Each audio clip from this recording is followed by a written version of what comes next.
할렐루야. 식사를 맛있게 하셨어요? 예. 하여튼 은혜 가운데 또 맛있는 또 식사를 또 해서 주님의 부활의 그 기쁨이 우리는 입맛으로 와서 참 즐겁게 또 식사를 하게 됐습니다. 감사하고 날마다 주님의 그 부활의 그 은혜와 그 능력을 우리의 마음에 깊이 새기면서 감사가 끊이지 않는, 그리고 어떤 고난과 환난과 여기 온다 할지라도 죽음까지도 두려워하지 않는 그런 믿음으로 사시기를 주님의 이름으로 축원합니다. 까짓 거 죽음이 뭐예요? 그죠? 죽음이 뭐예요? 아무것도 아니에요. 이렇게 생각하시면 됩니다. 저는 늘 이렇게 생각하고 있습니다. 저와 똑같은 생각하면 좋겠지만은 또 다른 생각 있으신 분은 어쩔 수가 없습니다. 우리가 거실에서, 집에 거실에서 생활을 하게 되죠. 그래서 거기서 밥도 먹기도 하고 TV를 보기도 하고 가족 간의 이야기도 합니다.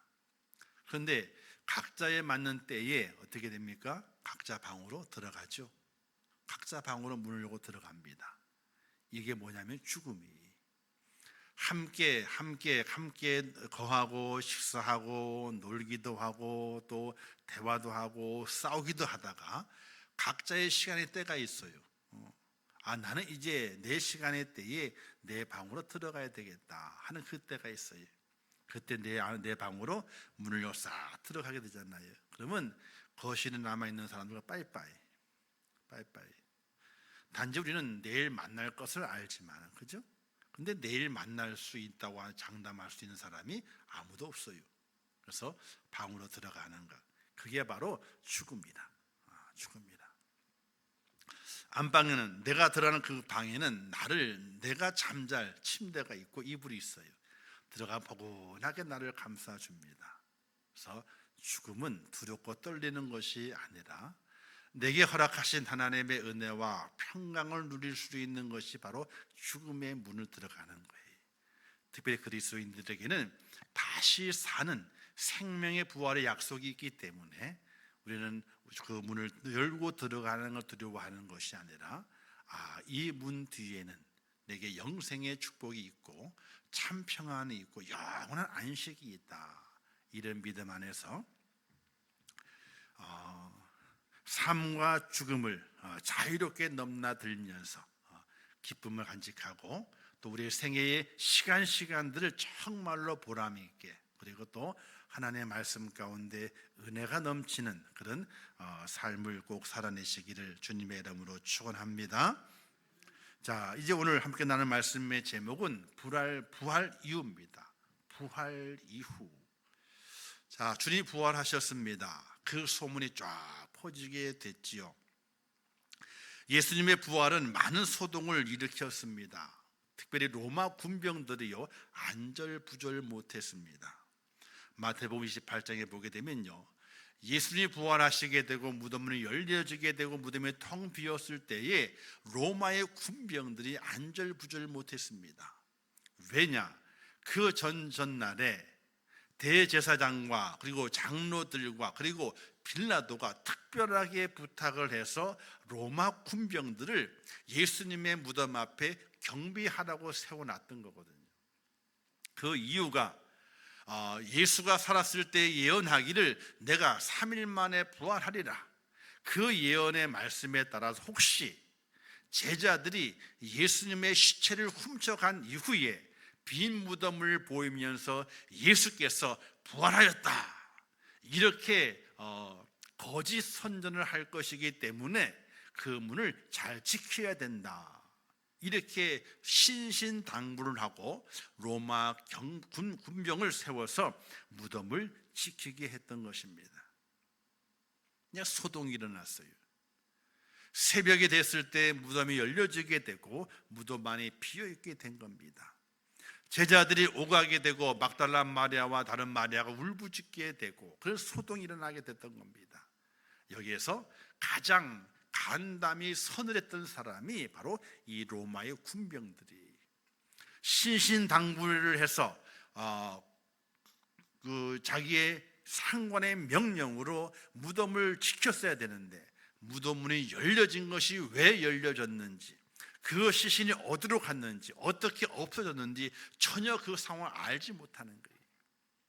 이것이 나중에 발각이 되었을 때는 자기는 명령을 어긴 것이 되기 때문에 큰 벌을 받게 되는 겁니다. 안절부절을 못하는 거예요. 이때 경비 군인들이 이제 대제사장을 만나게 됩니다. 이러이러해가지고 이런 소동이 벌어졌습니다 라고 했을 때에 대제사장이 그들을 책망하지 않습니다. 오히려 돈을 많이 주어주면서 자, 이 일은 절대로 함구해야 된다. 그리고 너희가 말하기를 무덤문이 열려진 것이 아니라 그의 제자들이 밤중에 와서 예수의 시체를 가져갔다, 훔쳐갔다, 이렇게 소문을 내라, 이렇게 당부를 하고 돈을 많이 지어주게 됩니다. 이때 경비병이 그래도 안심이 안 돼서 혹시 이 사실을 알고 우리의 상관, 우리를 책망하면 어떻게 합니까? 이때 말하기를 그건 염려하지 마라, 내가 책임을 질 테니 너희는 이렇게 소문을 내라, 이렇게 경비병들에게 부탁을 하게 됩니다. 그래서 그 당시에 그 소문이 퍼집니다. 예수의 제자들이 무덤문을 열고 그리고 예수의 시체를 가져가서 부활했다, 이런 소문을 냈다. 이것이 그 당시 유대 사회에 그런 소문이 퍼지게 됐던 것입니다. 그러면 제자들은 어떠했느냐? 우리 한번 말씀을 찾아보겠습니다. 마태복음 28장을 한번 찾아보겠습니다. 마태복음 28장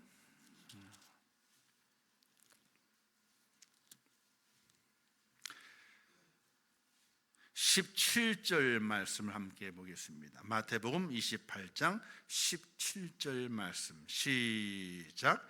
예수를 배웠고 경배하나 아직도 의심하는 사람들이 있더라. 자, 제자들은 어떠했던가? 로마의 군병들은 자기의 책무를 다하지 못한 것 때문에 안절부절하고, 대제사장들은 예수가 부활했다는 그 소문이 날까 봐 안절부절하면서 돈을 가지고 사실의 입을 막아버리는 그런 일이 벌어졌는데, 주님의 제자들은 어떠했던가? 오늘 말씀에서 예수를 배웠고 경배하나. 자, 만나지 않은 것이 아닙니다. 부활하신 예수를 만났습니다. 만났고, 야, 예수시다, 그가 부활하셨구나, 그의 말대로 그렇게 되었구나 라고 그들이 인식은 했지만은 뭘 했다고요? 의심하는 사람이 많았더라. 만나 뵙고 경배는 했음에도 불구하고 이게 정말인가? 환상을 보는 것이 아니냐? 의심하는 자가 많았다는 사실이. 사랑하는 성도 여러분, 우리가 부활주의를 지키면서 2000년 전 예수님께서 부활하셨음을 성경의 말씀대로 응한 것을 우리가 다시 깨닫고 다시 그 말씀을 듣습니다. 그러나 말씀을 듣고 깨닫는 것을 끝나는 것이 아니라 정말로 예수 그리스도가 부활하셨고 부활의 첫 열매가 되셨고 그를 통해 우리에게도 부활의 소망을 허락해 주다는 사실을 확실하게 믿는 그 믿음, 의심이 없는 그 믿음이 꼭 있으시기를 주님의 이름으로 축원합니다. 그래야 되는 거예요. 그게 있어야 되는 거예요. 의심이 없어야 되는 거예요. 의심 있는 제자들이 흩어지게 됩니다. 누가복음 24장에 보게 되면 엠마오로 가는 두 제자의 내용이 나오게 됩니다. 예수님의 부활에 대한 소망, 소동, 예수님 무덤이 비었다는 그 소동을 들었음에도 불구하고 엠마오로 두 제자가 내려갑니다. 왜? 더 이상 이곳에 소망이 없다는 것이죠. 예수님이 죽으셨기 때문에, 부활의 소식을 듣고 소문을 들었지만은, 무덤이 비었다는 내용을 들었지만은 그들의 마음속에 의심이 사로잡혀서 여기에 더 이상 소망이 없다. 계속 있다가는 우리도 어떤 변을 당할지를 모른다. 그런 염려와 두려움 때문에 예루살렘을 떠나서 엠마오로 내려가는 두 제자를 발견하게 됩니다. 근데 이 두 제자를 욕할 필요는 없어요. 왜냐면요, 우리 같으면요 진작에 도망갔으니까. 그래도 오랫동안 머물렀어 예루살렘에. 그저 머물렀어요. 우리 같으면은 잡혀시는 그날 밤에 그 새벽 그 새벽에 진작 도망가 버리고 말았어요. 아마도 신발도 제대로 못 찾았을걸요. 짝짝이로 신고 가든지 벗고 가든지 맨발로 가든지 도망가 버리고 말았을 거예요. 어쨌든 주님께서 부활하시는 그 소문이 있고 그 소식이 전해졌지만은 엠마오로 두 사람이 내려갑니다. 이때 예수님께서 그들과 함께 동행하시게 됐죠. 그들과 여러 이야기를 나눕니다. 어떤 이야기를 나눴다고 되어 있습니까? 예루살렘의 소동에 대한 이야기를 나눴던 거예요. 예수가 잡히게 되었고 십자가에 달려 죽게 되었고, 그런데 그가 약속한 말씀하신 대로 사흘 만에 다시 살아나서 지금 예루살렘에 소동이 벌어지고 있다. 그 이야기를 함께 나누면서 길을 가고 있는 거예요. 그럼에도 불구하고 두 제자는 그들과 함께 했던 이 사람이 예수인지를 알지 못하고 지나갑니다. 아마도 그들의 눈에 꺼풀이 씌인 거예요. 어떤 꺼풀이? 예수님이 죽었다. 이 꺼풀이 씌어짐을 통해서 그와 함께 동행하고 함께 말씀을 나눈 그 사람이 예수 그리스도인지를 알지 못하고 지나게 되는 겁니다. 그 어느 주막에 이르렀을 때, 거기에 거하게 될 때에 음식을 나눠주시게 되고, 자 그러면서 이제 말씀을 축복하시게 되고, 그럴 때에 그들이 눈이 띄어져서 야 그분께서 예수가 아니더냐. 새로운 깨달음을 통해서 그분이 말씀하시게 될 때에 우리의 마음이 뜨겁지 않더냐. 새로운 눈이 띄어지게 됨을 통해서 예루살렘으로 다시 올라가게 되는 두 제자를 만나게 됩니다. 부활의 소식이 있었고 부활의 소동이 벌어지는 가운데 이 두 제자는 엠마오로 내려가 버리고 말았어요. 그리고 오늘 읽었던 말씀 전에 요한복음 20장에 보게 되면요, 예수님께서 제자들에게 나타나시게 됩니다. 문을 다 잠그고 있는데 예수 나타나시게 됩니다. 나타나 제자들에게 그 자신의 모습을 보여주게 됩니다. 근데 그 자리에 누가 없었느냐? 도마는 없었습니다. 예수님이 떠나가시고 난 다음 제자들이 도마에게 말하기를 야 예수님께서 부활하셨는데 부활에 그 예수님을 만났다라고 도마에게 열심히 증언합니다. 근데 도마가 뭐라고 얘기를 하게 됩니다. 무슨 소리 하느냐? 그런 소리 하지 마라. 너희가 영을 만났지 육의 부활을 만난 것이 아니라 너가 예수 영을 만난 것이지 부활한 예수를 만난 것이 아니라 나는 못 믿겠다. 그리고 이렇게 말하게 됩니다. 나는 그분의 손의 못자국을 그 옆구리의 창자국을 내가 만져봐야만이 그분을 내가 믿겠다. 부활을 믿겠다. 이렇게 도마가 말하게 됩니다.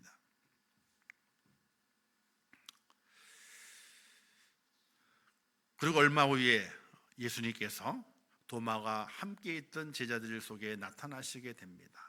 그리고 도마를 불러 말하기를 너에게 평강이 있을지어다 라고 말씀하시면서 내 손가락을 이리 내밀어 내 손을 보고 내 손을 내밀어 내 옆구리에 넣어보라. 그리하여 믿음 없는 자가 되지 말고 믿는 자가 되라 말씀하시게 됩니다. 주님의 제자였음에도 불구하고 그렇게 주님을 잘 따라다녔던 그 제자였음에도 불구하고 제가 주님을 쫓아가겠다고 고백했던 그 제자였음에도 불구하고 주님의 부활을 믿지 못하는 거예요. 내가 만져봐야지 알겠다는 겁니다. 오늘 우리도 그와 같은 믿음을 갖고 있지 않은지 돌이켜봐야 됩니다. 내가 내 눈으로 확인해 봐야 되겠고 내가 만져봐야 되겠다. 도마의 의심, 오늘 우리들 속에도 그 의심을 가지고 부활을 대할 때가 많이 있습니다. 정말 그렇습니다. 왜? 우리의 믿음 생활이 하나님이 기뻐하시고 정말 부활 소망을 가지고 있는 믿음 생활의 모습이 아닐 때 우리는 내가 의심하고 있지 않은가를 생각을 해봐야 됩니다. 내 스스로는 나는 의심하지 않는다고 말하죠. 그러나 내 믿음의 삶에 내 신앙의 그 모습이 어쩌면은 예수 그리스도의 부활을 의심하기 때문에 우리의 모습이 하나님이 기뻐하시는 모습이 아니라 내 마음대로 내 뜻대로 믿음의 삶을 살고 있는 그런 모습이 드러날 수 있다는 사실입니다. 자, 그런데 오늘 말씀에서 더 중요한 말씀이 기록이 돼 있죠. 그 후에 예수께서 디베랴 호수에서 또 제자들에게 자기를 나타내셨으니 나타내신 일은 이러하니라. 자, 예수님께서 디베랴 바닷가, 그 갈릴리 호숫가에 자신의 모습을 드러내시면서 제자들에게 나타나셨다고 말합니다. 그런데 왜 제자들에게 나타나셨느냐? 그 이유를 설명하게 될 때에 이렇게 설명합니다. 3절 말씀에 있게 되죠. 시몬 베드로가 나는 고기 잡으러 갔노라. 베드로가 누굽니까? 예수님의 수제자입니다. 그리고 언제나 주님 말씀하시게 될 때 가장 앞장서서 내가 이렇게 하겠나이다 라고 자신의 고백했던 사람이 바로 베드로입니다. 이런 중요한 고백이 있게 되죠. 예수님께서 야, 사람들은 나를 누구라 그러더냐 이렇게 묻게 되니까 아이고 세례 요한이 살아왔다 그러고요, 엘리야가 살아왔다 그러기도 하고 이렇게 말씀하시더이다, 말하더이다. 그렇다면 너희는 나를 누구라 생각하느냐 라고 물었을 때에 마음이 급한 베드로가 칭찬받을 요량으로 이렇게 말하게 되죠. 주는 그리스도시요 살아계신 하나님의 아들이십니다 라고 딱 말하게 됩니다. 맞죠 주님? 이때 주님께서 베드로를 칭찬하십니다. 바요나 시몬아 내가 복이 있도다 칭찬을 하셨습니다. 근데 그 다음에 너가 그것으로 인해서 너가 영광을 받을 생각을 하지 말고 너가 그것 때문에 칭찬을 받을 생각을 하지 마라, 그런 뜻으로 말씀하시는 부분이 있어요. 바요나 시몬아 내가 복이 있도다 라고 말씀하시고, 그런데 너에게 그 사실을 알게 한 이는 육이 아니라는 거예요. 하나님 아버지께서 너에게 그것을 알게 하셨다. 그러니 너가 믿음의 고백한 것을 가지고 너가 자만하지 말고 교만하지 마라. 하나님이 너에게 알려주셨기 때문에 그와 같은 고백을 할 수 있는 것이다. 이렇게 베드로에게 칭찬과 함께 너무 교만하지 말 것을 예수님께서 말씀하시게 됩니다. 이와 같이 베드로는 정확하게 예수 그리스도가 누구인지 확신하고 믿었던 사람입니다. 그리고 예수의 빈 무덤에 많은 제자들 중에서 가장 먼저 요한과 함께 그 빈 무덤을 확인한 사람이 베드로입니다. 또한 제자들에게 나타났을 때에 매번 그 자리에 함께 있어서 부활하신 그 예수를 만났던 사람이 베드로입니다. 근데 베드로가 이렇게 말해요. 나는 물고기 잡으러 갈랜다. 물고기 잡으러 갈랜다. 옛날로 돌아가자는 거예요. 옛날 고기 잡던 그 시절, 이제 예수님에게 돌아가셨고, 아니 부활을 하셨지만은 그러나 우리와 상관이 없다는 거예요. 상관이 없으니 나는 이제 제자의 타이틀 다 버려두고 그 옛날 고기 잡던 때로 나는 돌아가련다. 그래서 베드로가 갈릴리 바닷가로 다시 돌아갔을 때에 혼자만 돌아간 것이 아니었습니다. 자, 여기에는요 동조하는 일이 있습니다. 누가 동조합니까? 의심이 있는 자가 동조한 거예요. 만약에 그 제자들 중에 아니야, 예수님 부활하셨잖아, 우리가 만났잖아, 자 도마야 너도 분명히 알지 않느냐, 너에게 말씀하시기를 만져보라까지 하시지 않았느냐, 예수님이 부활하셨어 하고 그 부활의 주님을 기다리고 또 기다리고 다시 만나고 다시 사명을 얘기해야 될 제자가 없었어요. 베드로가 나는 다시 물고기 잡으러 갈란다 했을 때에 의심 많은 제자들이 다 동조합니다. 아이고 나도 갈래? 같이 갑시다. 이제 먹고 살아야 되니까 같이 갑시다. 우르르 몰려서 어디를 가요? 갈릴리 호숫가로 갑니다. 그 옛날 아비를 버려두고 집을 버려두고 배를 버려두고 그 자리로 가서 다시 배를 주워 담고 그 옛날 고기 잡는 업으로 돌아갑니다. 물고기 잡으러 가는 베드로, 의심하고 있던 제자들이 함께 동조하면서 그들은 군중 심리에 의해서 모두가 다 같이 부활의 주님을 확신하는 것이 아니라 의심을 가지고 그 옛날 생활로 돌아가 버리는 제자들의 모습을 발견해 볼 수 있게 돼요. 우리가 믿음을 가지고 살다가요, 간혹 믿음을 잃어버릴 때가 있습니다. 잃어버리는 것을 왜 잃어버리게 됩니까? 의심이 들어오게 될 때에 믿음을 잃어버립니다. 그 이후에 계속해서 뭔가 내가 느끼기도 하고 체험되기도 하지만요, 의심은 사라지질 않습니다. 제자들도 처음에 의심했잖아요. 아이고, 뭐 주님 부활했다고. 시체로 가져갔겠지. 그러나 주님을 만났을 때에 그들이 주님 부활하셨구나, 이걸 그들이 보게 되었고 체험하게 됐어요. 그들이 만났고 보았고 체험했지만 그들의 마음 한 구석에는요, 의심의 구름이, 의심의 그 의심이 사라지지 않는 거예요. 그 의심이 그들을 움직이게 됩니다. 의심이 그들을 조종하게 됩니다. 그래서 옛날로 돌아가 버리고 말아요. 요한계시를 보게 되면요, 예수님 말씀 가운데 7교회를 말씀하시게 될 때에 에베소 교회를 칭찬하시기도 하시지만 책망하는 구절이 있습니다. 에베소 교회를 칭찬하게 될 이렇게 칭찬하시게 되죠. 너희의 수고와 애씀을 내가 너무나 잘 기억한다. 너무나 잘 기억. 너희가 많이 수고했다. 수고 많았다. 이렇게 칭찬하십니다. 근데 그 후에 뭐라고 책망하시게 돼요? 그런데 너희가 첫사랑을 잃어버렸다, 이렇게 책망하게 됩니다. 즉 에베소 교회의 수고와 애씀은 믿음의 애씀이 아니라 믿음을 잃어버리고 주님의 주신 그 첫사랑을 잃어버리고 그다음 어쩔 수 없이 교회가 교회요, 성도요, 직분자이기 때문에 어쩔 수 없이 하게 되는 형식적인 그 행위를 우리 주님, 우리 하나님께 책망하시면서 너의 수고와 애씀을 안다 이거예요. 그러나 너의 수고와 애씀은 첫사랑을 잃어버린 수고와 애씀이라는 거예요.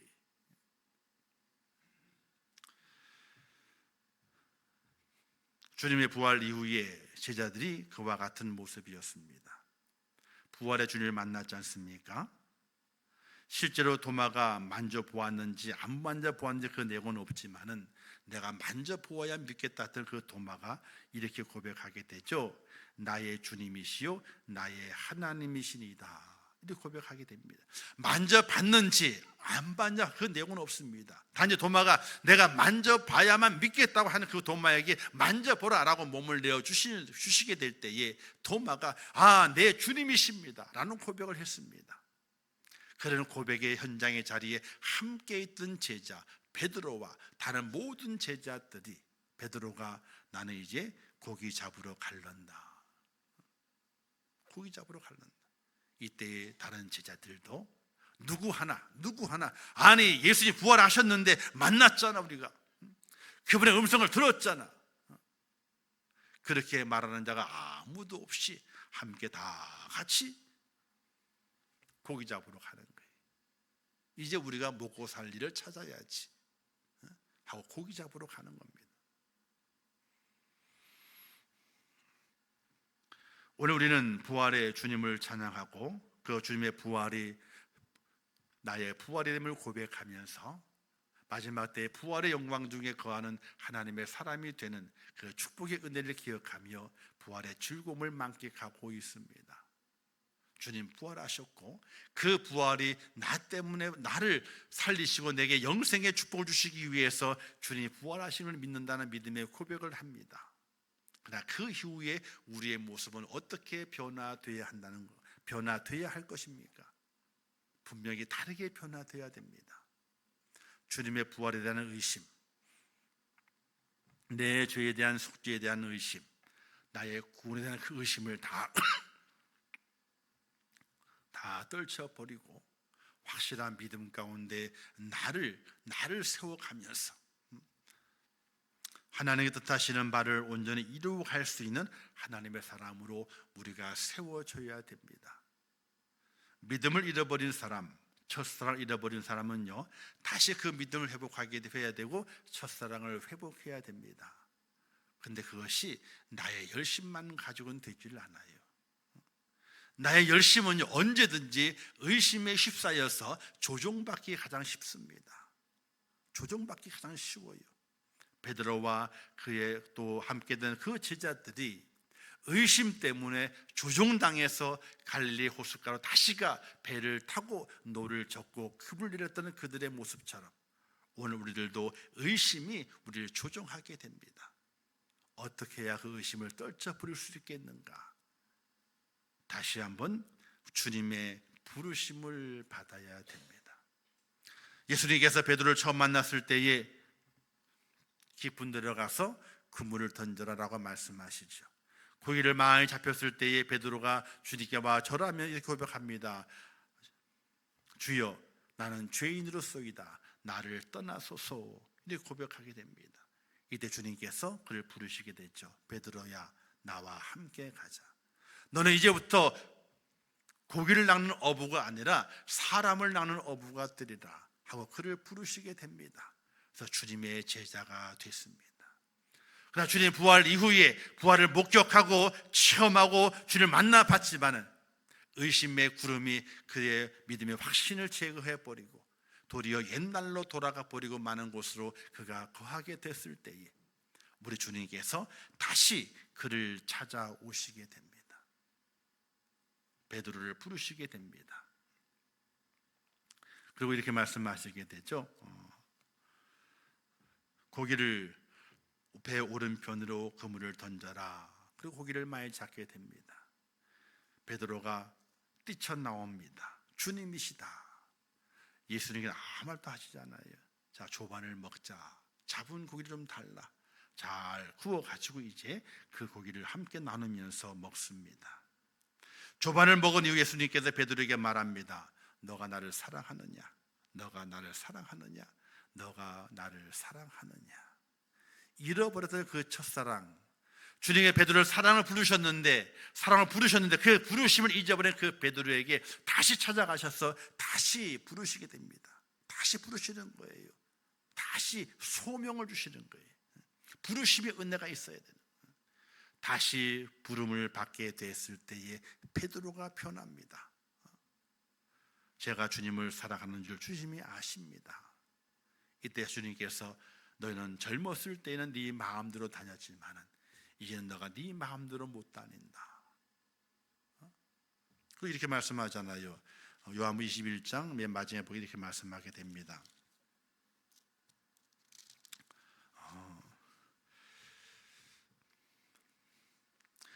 예수 이르시되 내가 올 때까지 그를 머물게 하고 할지라도 내가 무슨 그 앞절이네. 내가 진실하신 내게 이르노니 내가 젊어서 스스로 띠띠고 원하는 곳 다녔거니와 늙어서 내 발을 벌리리니 남이 내게 띠띠우고 원하지 아니하는 곳으로 데려가리라. 두 팔을 벌린다 그랬습니다. 십자가의 죽으심을 예고하신 것입니다. 베드로가 왜 회복이 됐습니까? 의심의 자리에 왜 나오게 되었습니까? 다시 하나 주님을 사랑한다고 고백하게 되고 다시 사명을 받는 축복자가 됐습니까? 우리 주님의 다시 부르시는 은혜 때문에 그래요. 다시 부르시는 은혜. 오늘 우리의 삶 속에서 믿음의 길을 걸어가게 될 때에 의심이 내게 있어서 주님의 말씀을 떠나게 되고 믿음을 벗어날 때가 있습니다. 그래서 회복하는 길은요, 내가 아무리 발버둥을 친다 그래도 회복이 되지를 않아요. 무엇이 있어야 됩니까? 예수 그리스도 하나님의 다시 부르시는 은혜가 있어야 돼. 다시 부르셔야 돼요. 베드로가 주님이 찾아가셔서 다시 부르심을 통해서 그의 사명을 회복받고 주님을 사랑하고 주님을 위해서 그 자신의 팔을 벌리게 되는 그 순교의 자리까지 그가 갈 수 있었던 것이 주님의 부르심이 있었기 때문에 그렇습니다. 다시 부르시는 은혜, 다시 부르시는 은혜. 이후에 제자들이 함께 모여 기도하게 되죠. 하나님의 그 모든 제자들을 다시 부르시게 됩니다. 바로 오순절의 성령 강림 사건을 통해서 제자들을 다시 부르시게 됩니다. 다시 불림받은 그들은 다시 사명을 깨닫게 되고 사명을 깨달은 그들은 생명을 내놓기를 두려워하지 아니하며 주의 복음을 들고 사방으로 뛰쳐가서 주의 복음을 증거하는 축복자가 된 것을 우리가 성경을 통해서 확인해 볼 수 있게 됩니다. 오늘 우리는 그렇습니다. 오늘 부활주를 지킵니다. 이제 부활 이후가 됐습니다. 부활 이후에 내 모습이 어떠한지를 생각을 해봐야 됩니다. 나는 엠마오로 내려가는 제자가 아닐까? 나는 내 손을 만져봐야지, 확인해 봐야지 주님의 부활을 믿겠다고 말하고 있는 또 다른 도마가 아닐까? 주님을 만나기도 했었고 보기도 했었고 만져보기도 했지만은 나는 이제 고기 잡으러 갈랜다. 옛사람의 모습을 벗어버리지 못하고 다시 옛사람으로 돌아가는 그 베드로와 같은, 아니 베드로와 함께 의심 없이 베드로를 따라갔던 그 다른 제자와 같은 모습으로 오늘 우리가 살아갈 것인가? 우리는 어떻게 살아가야 되겠습니까? 엠마오로 가는 두 제자로 살겠습니까? 도마와 같은 의심 있는 믿음을 가지고 살겠습니까?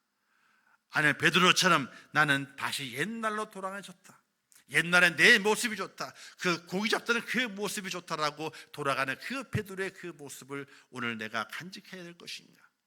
여러분들은 어떤 모습이고 싶습니까? 주님의 부활 이후에 내 모습, 내가 선택을 해야 돼. 내가 잡을 수 있는 걸 잡아가야 됩니다. 오늘 우리가 잡아가야 할 다른 곳에 있는 것이 아닙니다. 하나님, 나를 다시 불러주시옵소서. 내가 주님을 의심하고 부활을 의심하고 주께서 떠났지만은 나를 다시 불러주시옵소서. 다시 부르심의 은혜를 간절히 구하는 믿음의 사람이 되어서 그 부르심에 응답하여 다시 사명을 회복하고 이제 붙잡은 그 사명을 위해서 내 목숨을, 내 삶의 전부를 하나님께 드릴 수 있는 그런 믿음의 결단을 가지고 믿음의 길을 걸어가는 자가 훗날 무엇이 준비되어 있어요? 부활의 첫 열매이신 예수 그리스도처럼 생명의 부활이 나의 부활이 되는 그런 축복의 은혜를 입는 축복자가 되는 사실을 믿으시기를 주님의 이름으로 축원합니다. 주님의 부활 이후에 내 믿음을 점검하고 내 믿음의 삶을 점검하고 내 생각을 점검하고 내가 지금 어디에 있는지를 다시 점검하고 확신하지 아니하면요 절대로 부활이, 아니 생명의 부활이 여러분의 것이 될 수가 없다는 사실이, 저는 그걸 알아요. 왜? 천국 가는 길이 있잖아요. 넓다 그러지 않았어요. 많은 사람들이 가는 길이 아니라 그랬어요. 소수의 사람들이, 적은 사람들이 그 길을 간다 그랬어요. 그 길을 가는 자는 다시 주님의 부르심을 받는 자가 그 길을 가게 됩니다. 주여 주여 하는 자가 다 내게로 오지 못한다고 주님 말씀하지 않았습니까? 주여 주여 한다고 다 가는 것이 아닙니다. 부활 이후에 다시 주님의 부르심 앞에 결단하고 주님을 사랑합니다. 그리고 내가 내 팔을 벌려서 주의 복음을 위해서 내 자신을 십자가에 못 박겠다고 하는 그런 사명으로 똘똘 뭉치지 않는다면 우리가 생명의 부활을 얻을 수가 없다는 것이에요.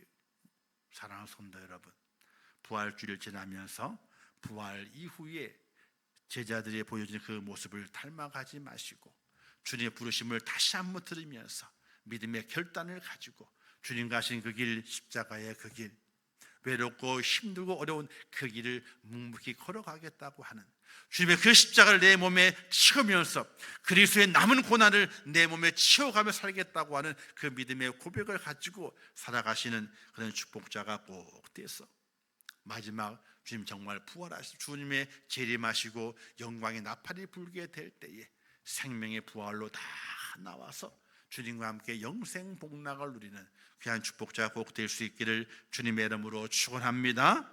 기도하겠습니다. 하나님 아버지, 은혜를 감사합니다. 저를 사랑하시고 주님 안에 세우시며 오늘 복되고 복된 부활주의를 지킬 수 있도록 은혜 베푸심을 참으로 감사합니다. 하나님 아버지여, 저를 굽어 살펴주시옵소서. 이제 주님의 부활을 찬양하고 그 부활이 나의 부활임을 고백했습니다. 그러나 부활 이후에 나의 모습이 어떠한지를 돌아보게 도와주시옵소서. 제자들이 주님의 부활의 주님을 그 만났고 또 그 음성을 들었고 또 그의 형체를 만질 수도 있었지만은 그들은 의심으로 가득 차 있었습니다. 예루살렘을 떠나 엠마오로 내려가는 제자들, 주님의 부활을 의심하면서 내가 만져봐야 되겠다고, 만져봐야 믿겠다고 의심을 스스럼없이 나타내었던 도마와 같은 제자, 또 주님의 음성을 듣고 만나기도 했지만, 또 말씀을 들었지만 그럼에도 불구하고 옛날로 돌아갔던 베드로와 같은 그 제자들의 모습, 오늘 우리의 모습이 어떠한지 돌아보게 도와주시옵소서. 부활의 즐거움도 간직하지만은 부활 이후의 내 모습도 잘 돌아보아 하나님의 새로운 부르심 앞에 고백하며 믿음으로 달려가는 하나님의 사람이 되게 하여 주시옵소서. 예수님의 이름으로 기도하옵나이다. 아멘.